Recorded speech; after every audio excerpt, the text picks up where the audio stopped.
Hello and welcome to another Chelsea chat. And yesterday it was Chelsea 0, Brentford 2.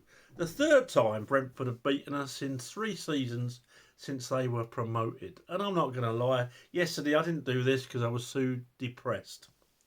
And it's a shame because the first half, even though we'd lost Mudryk and we'd lost Enzo Fernandez before the game even started, some of the football that we played in that first half is some of the best football I think we've played since, Ancelotti's time maybe? Some lovely one-touch stuff. And let's be honest, Cucurella, people say, oh, he's not a centre-forward. And don't get me wrong, I'm not going to go at Cucurella because I thought Cucurella had a really, really impressive game. One of the few that did. But how can a professional footballer, I'm not talking centre forward, I'm not talking Osherman, Tony, Kane, Shearer, Lewandowski, I'm not talking centre forward. How can a professional footballer capable of standing on 2 feet not make the goalkeeper at least work from 6 yards? I don't know. So we should have been 1-0 up. And then you look at the foul on Sterling, which, how that wasn't a penalty, I'd love to hear the tape of the VAR.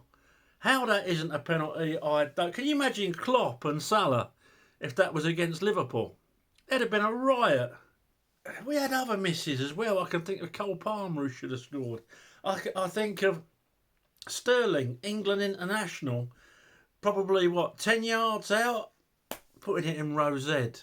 So we got the same old problem. We couldn't finish. So we goes in at half time, and I said to a couple of people that I was sort of half talking to on WhatsApp, you know what, this is going to bite us in the bum. You could see it coming. Because what it is, we've got Thiago Silva apart. We've got a young squad. And you can see them from against low blocks, teams that come just to defend and hit you on the break, which Brentford did and did brilliantly. You can see the heads starting to go down. You could see Thiago Silva having a go about balls not being put forward. You could see how disappointed he was when he got a flick on a header and it went across, and no one, should have been Jackson, but no one gambled on the back post.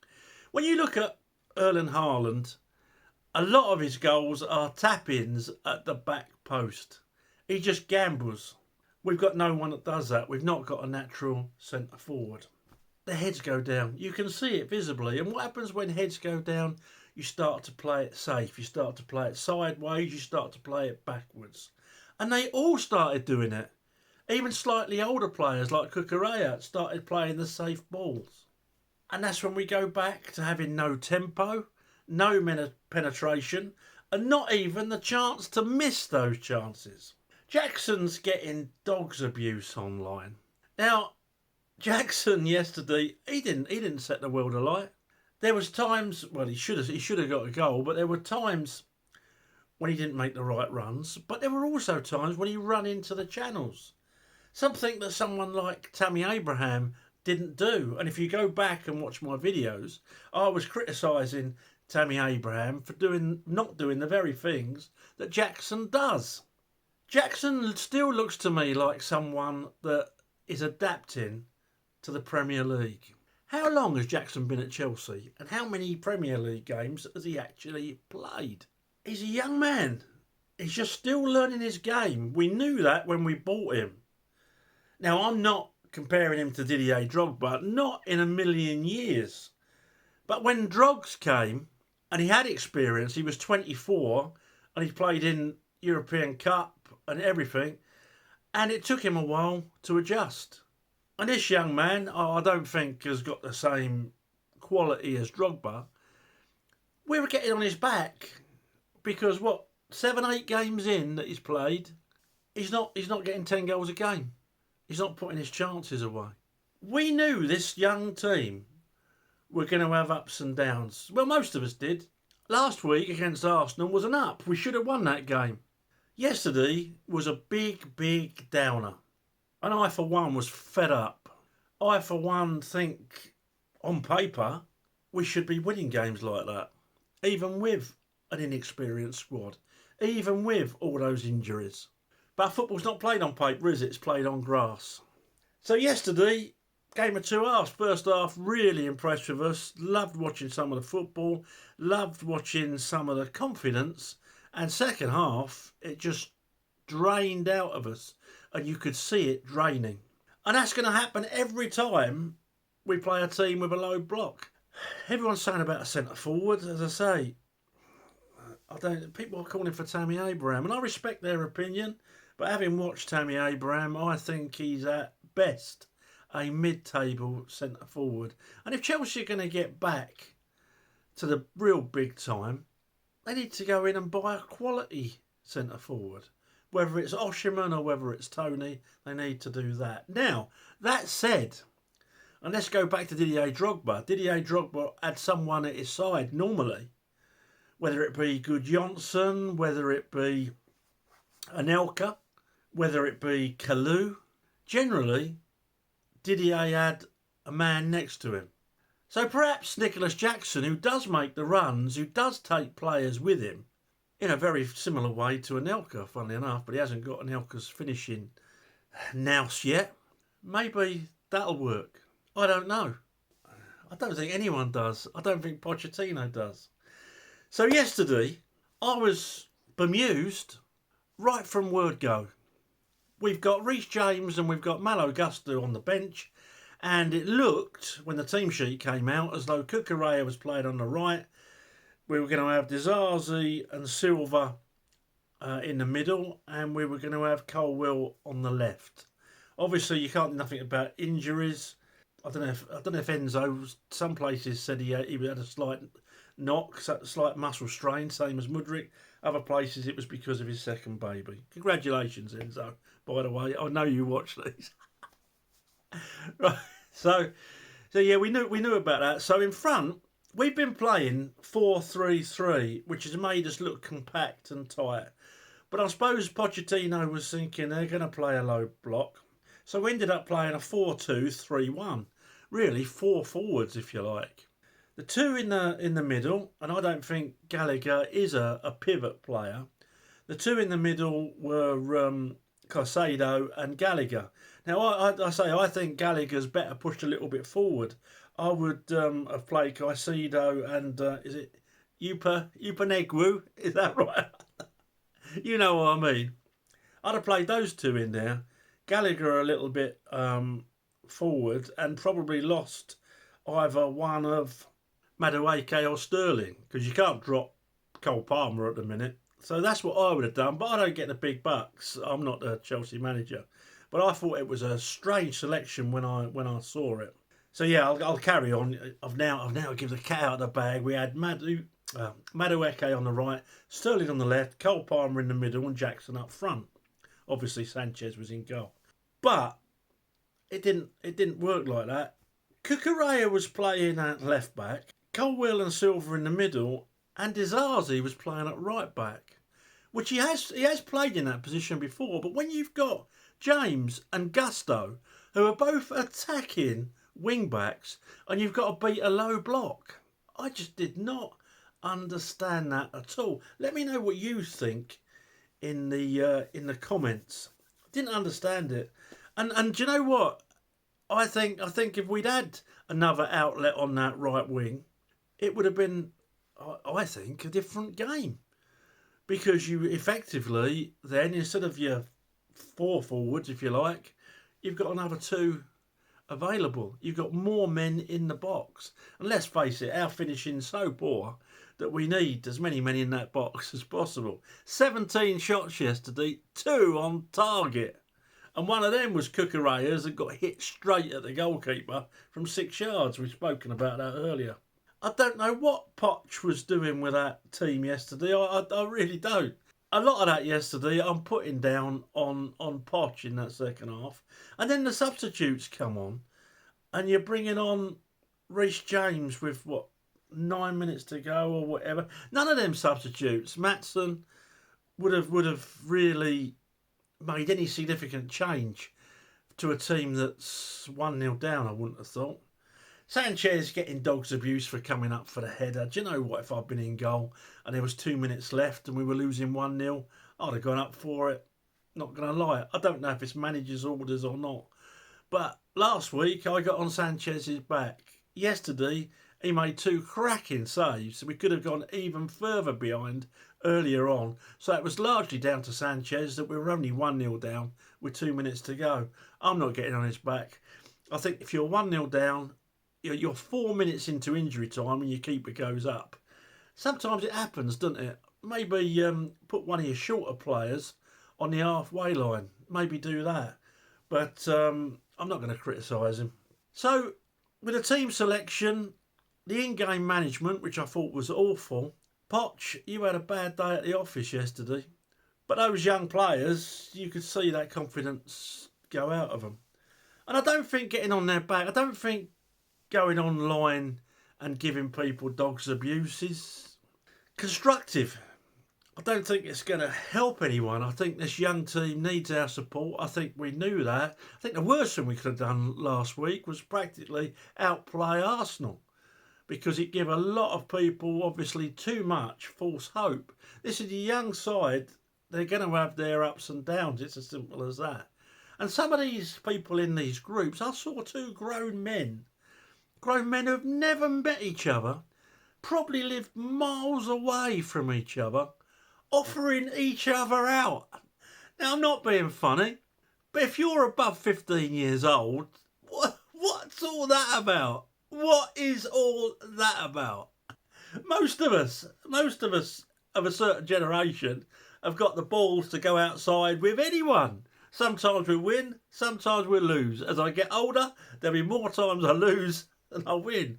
But over whether Tammy Abraham is a decent centre forward or not, over whether Sanchez is a decent goalkeeper or not, we all get disappointed. But come on, boys, calm yourselves down. I don't think anyone who follows this channel would have been getting into that. But I laughed out loud. I laughed out loud at the both of them. I thought, oh my good God, grow up. The only thing they didn't resort to is my dad's bigger than yours. This fan base needs a head wobble at times. We all want the same thing. We disagree. A person I call a friend, an online friend, I've never met him, but we talk Chelsea a lot. Sometimes we agree, sometimes we disagree. He was on about Tammy Abraham yesterday. I respect his view. I don't agree with it. I told him I don't agree with it, but I respect his view. He might be right. I might be wrong. You know, it's one of them, isn't it? You just gotta support. You just gotta support. Anyway, I'm going to get up that. I'm not going to go any further to that because it gave me a bloody good laugh anyway, which I needed after the Chelsea result and after having Fury to win in 6 rounds. I needed a good laugh. So, thanks, lads. Yeah, you got the usual cabbages, but I'm not even going to talk about them. People that have got no idea whatsoever. Want Poch sacked in the morning. Well, everyone dropped. Conor Gallagher was getting it in the net yesterday. I don't know why. The lad gave 100%. It wasn't his best game. I think he's better off, as I say, playing slightly forward to where he was yesterday. But he was asked to do a job for the team. He ran his balls off, and why he's getting stick, I don't know. I give up at times. Anyway, let's get straight down to the team. Sanchez is gonna get a 7. I thought he pulled off 2 brilliant saves. One with his arm, just a instinct save, and I thought he done all right. His distribution was decent yesterday. All right, sometimes he scares me to death when the player gets so close to him, but there was no hiccups, and yeah, he's going to get a 7. Disasi yesterday gets a 6. He's not a right back. He's a very good centre back. He tried getting forward. He was nothing like Gusto or James. And then, of course, he had the problem of getting back. So, I don't know where he was when Pinnock got the goal. I think we were ball watching again, and 2 or 3 players could have taken that player. None of them did. Again, it's a young side. Got to stop that ball watching. Maybe if Malo Gusto had been there, he would have gone with him after his mistake last week, because it sticks in your head, doesn't it? Just inside him, Thiago was as great as usual, 7.5, didn't put a foot wrong. You can see how frustrated he's getting. Wouldn't surprise me if he either retired at the end of this season or went back to Brazil. Maybe I'm wrong. Maybe I want to stick to a project and see it through, but he looked very frustrated yesterday. Colwill did okay. He gets a 7. Cucurella, I thought, played really, really well. He gets a 7.5. Now, in front of them, Caicedo, yeah, he done his job. Went quiet in the second half. He gets a 6. Gallagher gets a 6. In front of them, Madueke. Now, he hit the post or the crossbar early on, and that was it. That was it. The rest of the time, he was miscontrolling the ball or running it into no man's land. What he wasn't doing was getting a ball into that box. I thought he was way, way below par. I didn't even think he had a good first half, to be honest. But he was way off the mark. Now, the lad hasn't played a lot, so I'm not going to lay into him too much. But yesterday, he's going to get a 5. Sterling yesterday gets a 4. He's played so much Premier League football. He's got such a long and distinguished career. I expect better than that. I expect more. We're back to the Sterling that tries dribbling through 3 people and can't get past the first one. Thought he was shocking yesterday. Cole Palmer gets a... He's going to be my Chelsea man of the match again. I'm going to give him an 8. And yeah, he tried to make himself available. You can see him getting frustrated. I think he's got a better football brain than most people around him. And first half he was sublime. Some of the touches, forward running. Second half he's playing balls forward and no one's running for him. So I felt sorry for him, but he's my Chelsea man of the match. Nicholas Jackson yesterday, a lot of running into channels. It looked quite weak yesterday. I don't know why, but seemed to get knocked off the ball quite easily, and you can see the confidence draining out of him. Apparently, he had an argument with a supporter. That's not a good sign for a professional footballer. Do you know what? If I'm 100 grand a week and I know that I'm giving 100%, why am I arguing with bloody Bill from Basingstoke, the plumber? Why am I bother to arguing? Unless they've made some sort of racial comment or they've said me mum works on a street corner or something. Even then, do you know what? I'm just going to laugh. Yeah, well, probably wouldn't laugh, but I'd just think, idiot. So it's not a good sign when he's not thinking about the game and he's getting involved with supporters. But yeah, he gets a 4. He gets a 4. Not his greatest game, and it gives the critics a chance to get on your back, doesn't it? Pochettino yesterday is going to get a 3. I didn't see the thinking behind his team selection. I mean, if you did, you probably know football better than me, and you tell me what you think he was thinking. And I've heard Disasi's height. Well, that's great. When you take one side's attacking prowess out, just for what? For corners where he'd be playing at centre half anyway. I don't know. You let me know if you know. I'd love to know. His in-game management yesterday, I just didn't get any of it. So let me know. Anyway, that's all I'm going to say, because I thought it was all pretty depressing. Now, please subscribe to the channel. Please throw the video a like, but most importantly, please give me your feedback. If you disagree with me, I want to hear it. If you agree with me, I want to hear why. As long as we've all respectful to each other, I'll always answer. And I'll always be respectful to you. Okay? So that's why I do these. Let us know what you think, guys and girls out there. And I shall speak to you after the Carabao Cup game in midweek. I look forward to it. Up to Chelsea.